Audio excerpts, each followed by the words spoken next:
The Leader of the Opposition is finished. Next member from Thornhill will continue. Thank you. Thank you, Speaker. And I walked into this place yesterday, I'd like to say at the outset, with a renewed sense of optimism. I gave what I thought was an open mind to hearing what the Lieutenant Governor would read on behalf of the new government of Premier Wynne, who I congratulate on her new position. And the more I heard, the less enthusiastic I got. And the less enthusiastic I got, the more my mind began to wander. And I found myself thinking about Miss Buckingham. None of you here know who Miss Buckingham is, so I'm going to tell you who she was my grade 9 history teacher. And Speaker, she had a great proclivity for administering exams that required essay questions to be answered full of facts.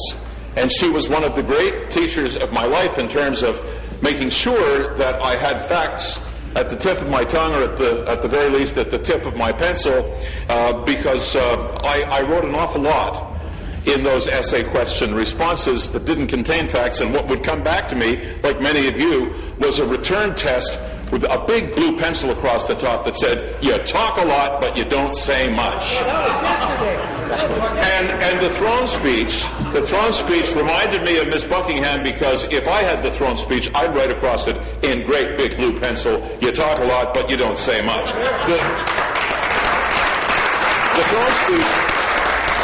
The throne speech was called The Way Forward, but more accurately should have been called the Tax and Spend Manifesto. Ultimately, the throne speech was very large on rhetoric, very short on details. I talked about grade 9. I could go back even further to kindergarten and discuss fairy tales for a moment. Yesterday reminded me of Hansel and Gretel. In Hansel and Gretel, it was almost as if they were here. The Liberals were sprinkling breadcrumbs everywhere, a crumb here and a crumb there. They threw a breadcrumb at the Progressive Conservative Party, our party, with a passing reference to home care, which we have said should be increased in the province of Ontario. A little crust over at the NDP to my left with something about automobile insurance, but surely not what the NDP wants, not what any of us want. You nodded in our direction. That's what you did, Liberals. Congratulations on doing that. But take a closer look, Speaker, and the crumbs begin to disappear, because, in fact, in that speech, there is no substance. Like Hansel and Gretel, Ontario is stuck in a dark forest, and it's desperately trying to find a way out of the woods, but Ontario has no compass. We are not in a fairy tale.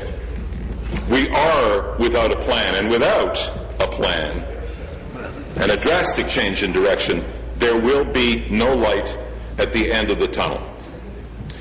This is, and I'm saying this to the camera so that people at home can understand I'm talking to you, this is what we call the McGuinty-Wynne government.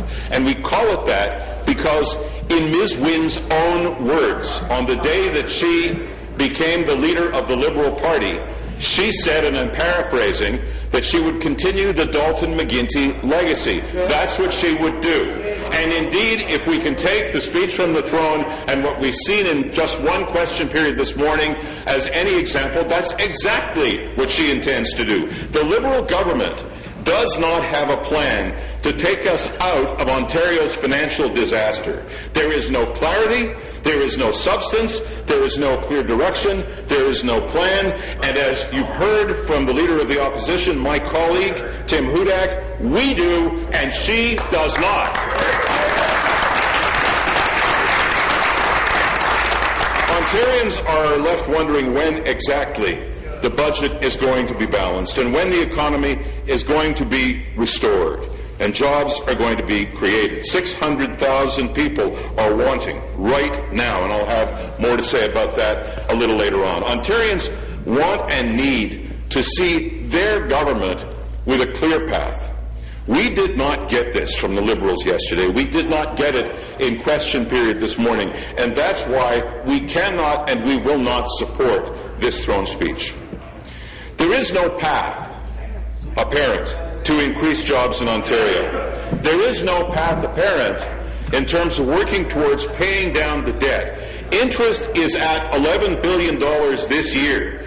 The Liberals, you people, celebrate the fact that you've got a $12 billion deficit instead of a $14 billion deficit. You think that's a good thing. And you talk about balancing the budget, and you talk about doing it by 2017. Ontarians deserve better. And again, I want to address people at home.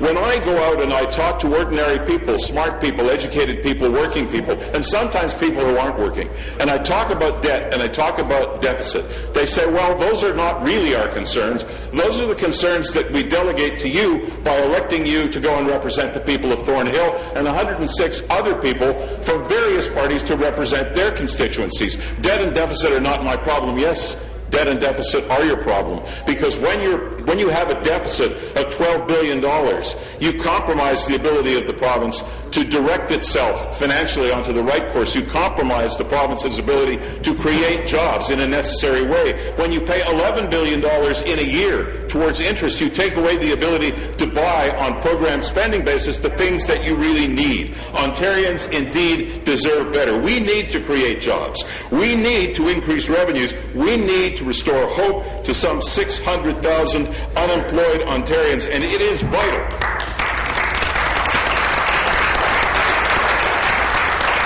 It is vital that we control our ballooning $12 billion deficit and our burgeoning debt of around $250 billion. That is the highest in Ontario's history, $411 billion by the estimate of the Liberal government's own economist, Don Drummond. You do that, you control that, and you're on track. We see no sign of anybody trying to control that. And again, to talk to ordinary people in an ordinary way, when we talk about debt and we talk about deficit, we talk about numbers with a huge number of zeros on them, and we talk about the effect on your kids and on your grandkids. The fact of the matter is, to bring it down to regular people talk, we're talking about you having a credit card that has a limit of $10,000 and you've managed to meet the payments. And then you talk the bank into letting you go to $15,000 and you max that out. And all you can do is meet your interest payments and hope that some way, somehow, someday you'll have money come in to retire that principal debt, but you know you won't. So at some point, you won't be on this earth and somebody's going to have to pay that. That's precisely what we're talking about on a grand scale when we talk about Ontario and the Ontario that we've got now. We owe $16,900 in today's real money. Every man, woman, and child in Ontario owes that money. Can you imagine what would happen, Speaker, if we decided to retire the debt and everybody had a demand to pay? Of course, that is fantasy. But the fact of the matter is that's how it breaks down. And as outlined by Don Drummond in his report, the province's deficit could balloon to as much as $30 billion by 2017. And our debt load, already worth 35% of annual economic output, could soar to 51%. The throne speech set a target of 27%. How? When? This is 2013, right now. How are they going to get into balance by 2017? Ontario's net debt is now forecast by the C.D. Howe Institute, no less, to peak at 41.6% of GDP by 2014-15. 2014-15 leaves them 2 years to bring it down to the 27% target set in that throne speech by Premier Wynne. The McGuinty-Wynne government's actual legacy is and will be debt and lost jobs and excessive spending without any plan. Throne speech interpreted: we will keep the money tap turned on and we will not control. That, Speaker, is what they intend to do, and that, Speaker, is what we intend to stop.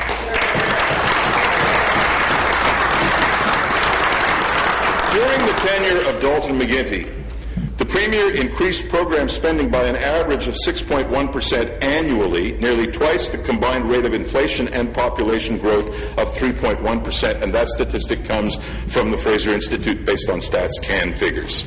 This is a very quick route to financial ruin. It is clear that Premier Wynne is continuing along the same path of reckless spending without a plan.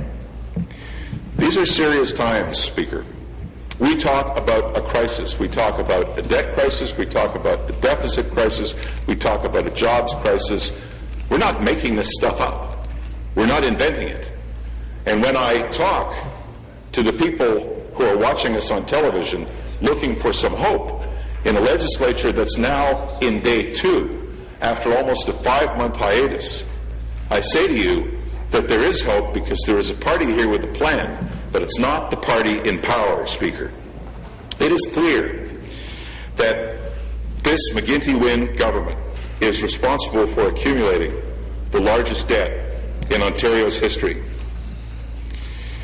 This is a remarkable legacy.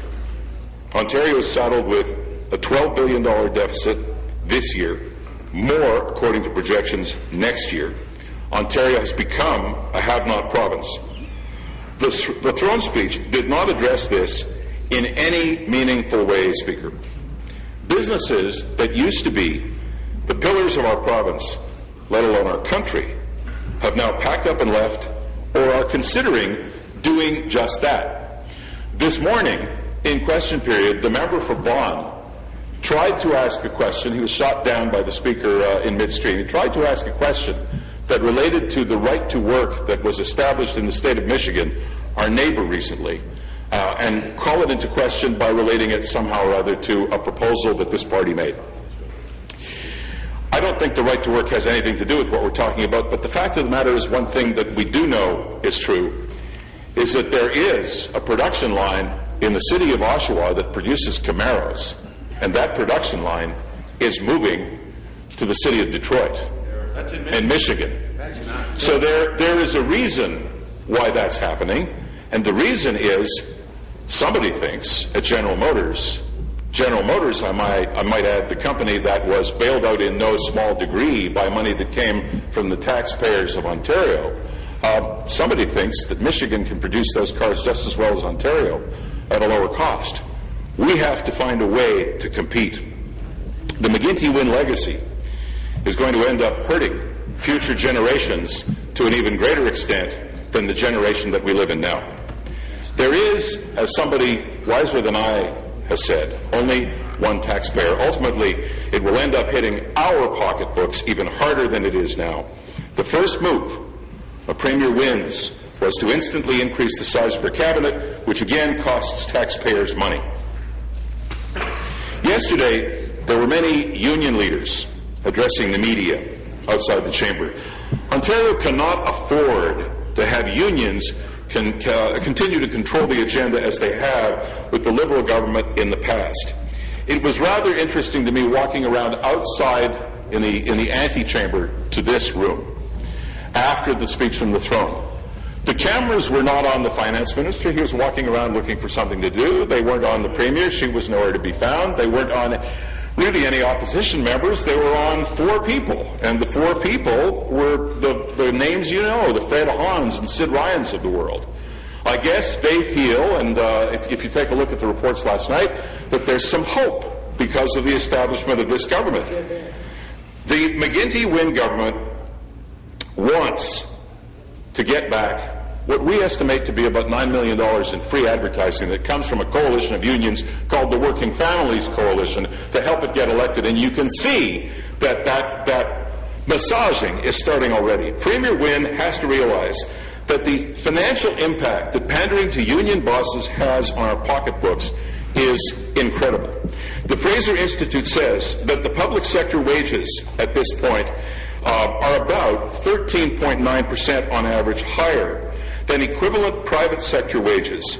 And that doesn't include the benefits that are inherent in the system. If you take a look at figures that come from the CFIB, Canadian Federation of Independent Business, that number's about 27%. They're probably comparable if you take a look at the pensions. Pensions, by way of example, in the public sector, 75% of people are covered by some kind of registered pension plan. In the private sector, it's about a third of that. 25% of the citizenry of Ontario has access to a pension. So there's a great disparity. And when we talk about that, and we talk about, as you've heard my leader say, the concept of beginning to control spending by looking at the largest single budgetary item we've got, which is salaries at $55 billion of a total of about $130 billion in budgetary spending, you've got to consider some kind of a freeze. And they say that they won't. So the concept that we express that they're going to continue the ways of Dalton McGuinty is not just conceptual, it's real. Billions of taxpayer dollars were thrown out the window by the McGuinty-Wynne government over things like e-health and Orange and the power plant fiasco. So many other things jump into my mind. Cancer Care Ontario, the Windsor Energy Centre, things that this party has raised, the other party has raised, and many, many more that I could name. The cancellation of the power plants, or Project Vapor, was an elaborate scheme for the Liberals' political gain that has cost taxpayers some number. We're not sure what it was, maybe $1 billion, maybe more. And the Premier won't even strike a special committee to investigate, and labels the opposition parties for even suggesting that idea as mean-spirited.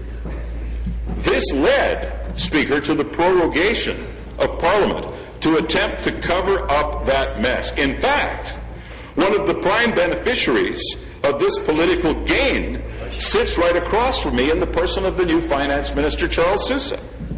While the PC caucus has been working for Ontario, the Liberals have been busy working to find a new leader. We on this side of the House, Speaker, have a plan. We can address these crises. You, on the other side, cannot, and you have proven you will not.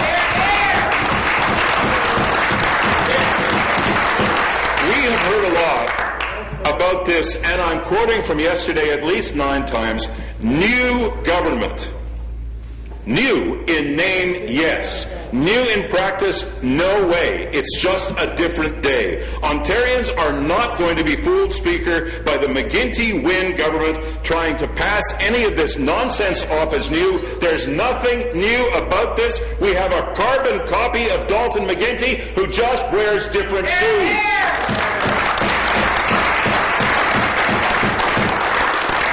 The same players and the same story as the past almost 10 years. God help us.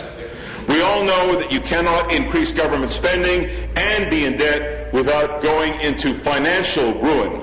Something has got to give. Don't take my word for it, Speaker. Don't take my word for it, Ontarians. Look across the ocean, look at Europe, and you see the future of a McGuinty-Wynne Ontario. Don't let it happen.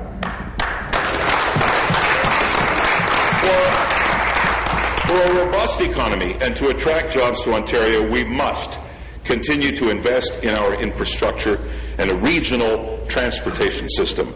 The Toronto Region Board of Trade has calculated that the GTHA loses about $6 billion every year due to labor that's lost via productivity because we're so stuck in gridlock. And you know what? I was pleased, Speaker, that this was mentioned in the speech from the throne. Unfortunately, there was no fix involved, just the fact that it existed. But the fact of the matter is that this government has a lot of experience in gridlock because Ontario, under its tutelage, is itself stuck in gridlock. The Premier alluded to different revenue tools to fund transportation but failed to give Ontario any details. What do we know about details, Speaker? The devil is in the details. All talk, little action. McGuinty-Wynne. Wynne-McGuinty. Interchangeable. Because of our increasing debt and the government's lack of a credible plan to eliminate it, global credit rating agencies downgraded Ontario's credit rating last year. In April of 2012, Moody's downgraded Ontario's credit rating, and it said, and I'm quoting here, reflects the growing debt burden and the risks surrounding the province achieving its medium-term fiscal plan given the subdued growth outlook, extended time frame back to balance, and ambitious expenditure targets. That's a quote. And Moody's pointed out that there are, quoting again, significant risks surrounding the ability to achieve their medium-term fiscal targets and stabilize and then reverse the recent accumulation in debt. Expense growth targets appear particularly ambitious, unquote. Even these credit rating agencies are begging the Liberal government to get Ontario back on track to create jobs and to bolster our economy. We urgently need a plan to forge ahead with a clearly charted path. We, progressive Conservatives, have a plan. We have a jobs plan. We have a cost reduction plan. We have a plan to balance the budget. You Liberals do not. We need to send a serious signal We need to send a serious signal to investors that Ontario is ready to tackle its economic challenges, to get our finances in order. We need to attract more jobs here to Ontario. We need to attract business to Ontario. The government desperately needs to get us on the path to job creation and fiscal responsibility. We need a government that is actually committed to helping Ontario's economy and to the creation of jobs. Again, and finally, quoting my grade 9 teacher, you talk a lot, but you don't say much. The throne speech, to me, is very disappointing. The PCs will definitely not support it. The more things change, the more they remain the same. Thank you, Speaker.